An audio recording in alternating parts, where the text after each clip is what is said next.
Hello and Happy New Year's, fellow gamers! Lady Pelvic here to bring you yet another throwback. So a while ago, like September, October, PlayStation was having like an old school JRPG sale.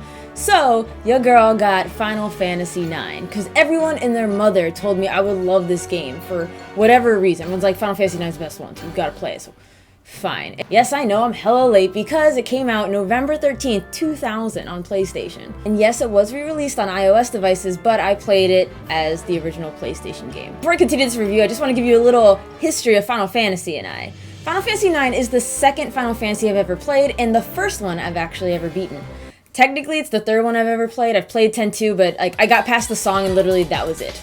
That was it. Real emotion, done. I did play 10 and I got all the way to the end. I got to Jekt and I couldn't beat him as like, I don't know how old I was. Let's say I was 14. I was done with that game. So you know what? I gave Final Fantasy IX a shot and I gotta say, you guys were right. Anyone who said play Final Fantasy IX, you guys are at best fucking Final Fantasy. Says the person who's only played 2 Final Fantasies. Final Fantasy IX opens up with a band of thieves known as Tantalus infiltrating the castle to kidnap Princess Garnet, the heir to the throne of Alexandria. Here's Zidane, a cunning, heroic, and perverted young man. This game picks up so quick as they put on an elaborate show to distract the masses and successfully capture the princess who wanted to be captured? What? As it turns out, Princess Garnet believes there's some unknown evil running amok in her kingdom and planned on leaving to seek help from her neighboring kingdom, which, surprise, surprise, Zidane is a part of. During the escape, you're accompanied by Steiner, Princess Garnet's loyal and super fucking annoying guard. He is so far up Garnet's ass, it's not even funny. And the best character in terms of gameplay is definitely Vivi. P.S. Vivi is my adopted child, I love him so much. My precious little cinnamon bun. If anyone attacked him in battle, they're the first motherfucker to go, just saying. So anyways, as you venture through, you find creatures being manufactured who look just like Vivi, which is really concerning. And that brings us to our main antagonist, Kuja, a handsome, fabulous, devilish man, and God, he is so damn fun. Anyways, he wants what every villain generally wants, to rule the world. You know, I really have to give credit to this game's first 4 main characters get. They're such a great team. Even Steiner, who's super annoying, and Vivi, who's like the shy pushover kid, you still remember them. Their interactions, their struggles, their contrasting personalities, which all made for such comical and intriguing dialogue. There's also something called active time events, abbreviated to ATE. Active Time Event is a system that allows you to see other events that are happening at the same time elsewhere in the world. And what makes this cool is characters often split up so you can see what they're thinking and their perspective on the situation at hand.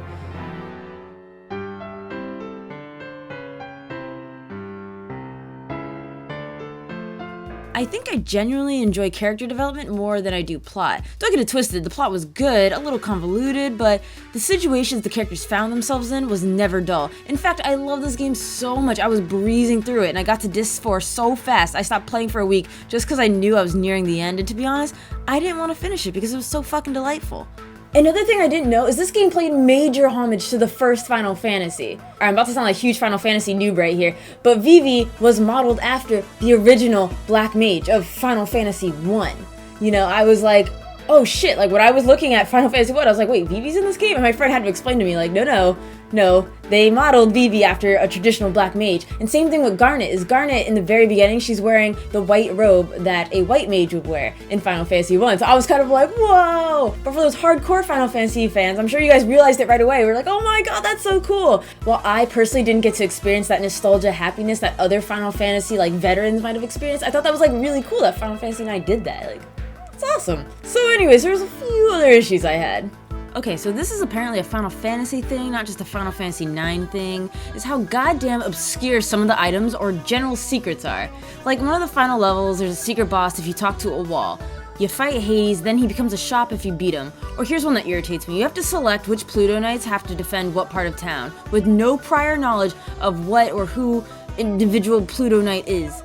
It's just like, squad A, B, C, and D, pick one for each direction. So you just kind of pick them, kind of hoping something would happen. And if you're right, you get an optional secret boss. If you're wrong, the storyline continues. But what pisses me off is at least throw me a fucking bone, okay? And allow me to stand a chance, alright? With some kind of prior knowledge or whatever. Not just reading off some guidebook. Like, now I understand why a bunch of you guys asked, like, are you using a guidebook? I was like, no, I can figure this shit out on my own.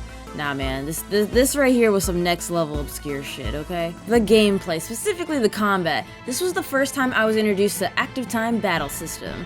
Once your ATB gauge fills up, you could select a command, such as attack or use an item. Before I wait till the gauge fills up again. Each character has a special command tailored to them, like Garnet can summon or Zidane can steal.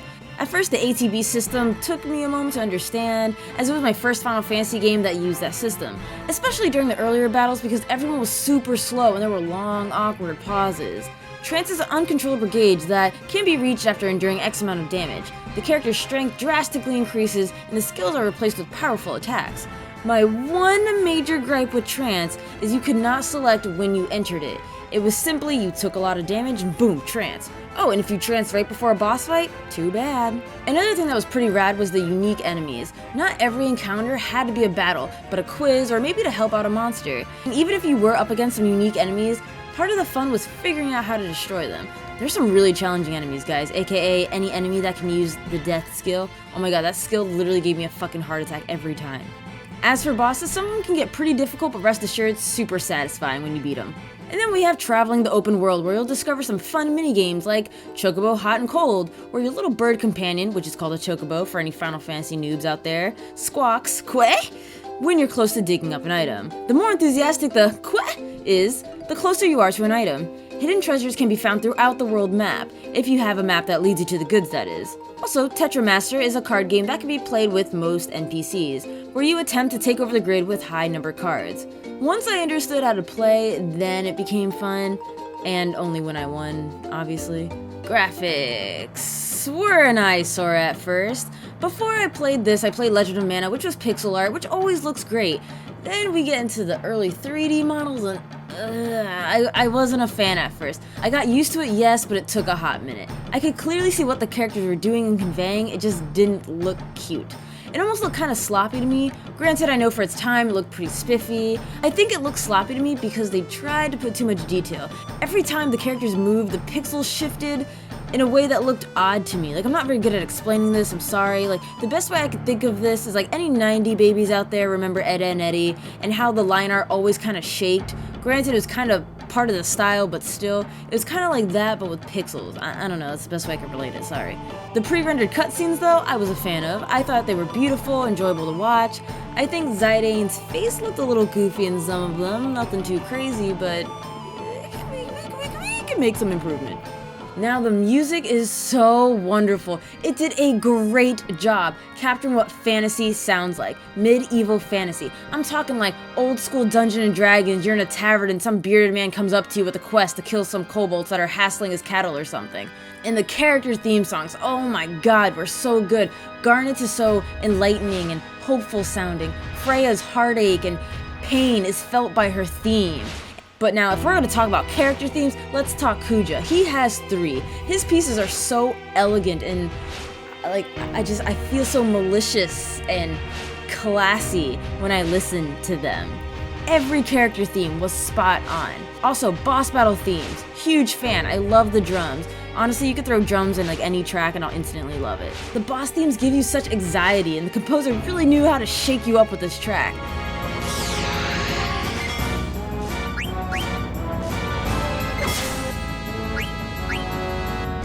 And also, this game really mixes it up with some like random ass ukulele chocobo music. I cannot tell a lie, this track makes me feel so giddy. Like, I wish I had time to go through all the songs, but if I had to choose one that I really want everyone to listen to, I think I'd have to say Zorn and Thorn's theme, Gestures of the Moon. It just reminds me of 2 clowns, or jesters, scheming something heinous. It's funny, naughty, and really catchy too. I hope you guys enjoy Gestures of the Moon as much as I do.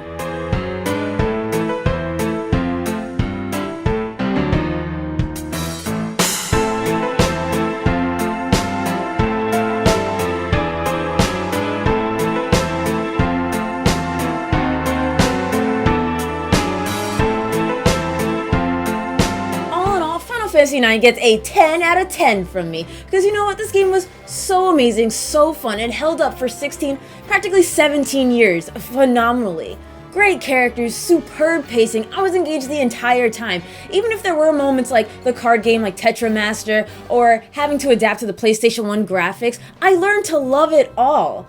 Also, I genuinely like the main character. Guys, that's huge for me because I rarely ever like main characters, especially if they have a hero complex. Honestly, I don't think I can name 5 heroes that I actually enjoy more than the villain. I can barely name 5 heroes I genuinely like. And what's like even weirder about all this is I like Zidane just by a hair more than Kuja. Like I really like Kuja a lot. I love Kuja, but Zidane just takes the cake like just by a hair. Like if you guys keep up with my channel, you guys know I'll choose villains over heroes almost any day.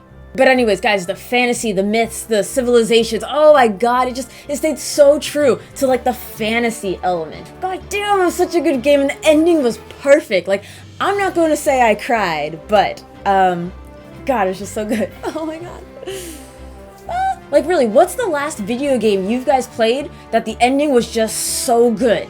Like it was perfect. Like you wouldn't change anything about it. Like you felt so satisfied, you felt, you know, you got your ending, all things were tied up, like it felt good, like you were just like you had a solid, complete adventure, and you just, you felt so good.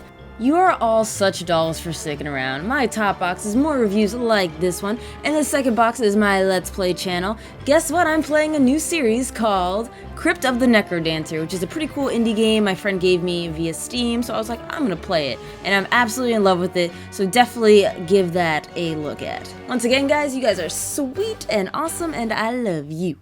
So apparently Square is gonna be releasing like, this huge Final Fantasy like package of all like the old school Final Fantasies re-released, HD quality and all that fun stuff.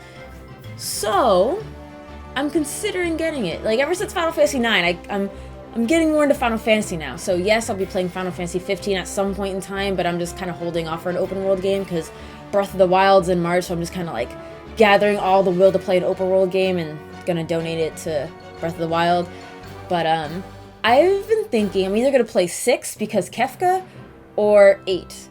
Because 8 I hear is a fan favorite. Like it's a hit or miss for some people, but I've heard more people like it, so I'm leaning toward that.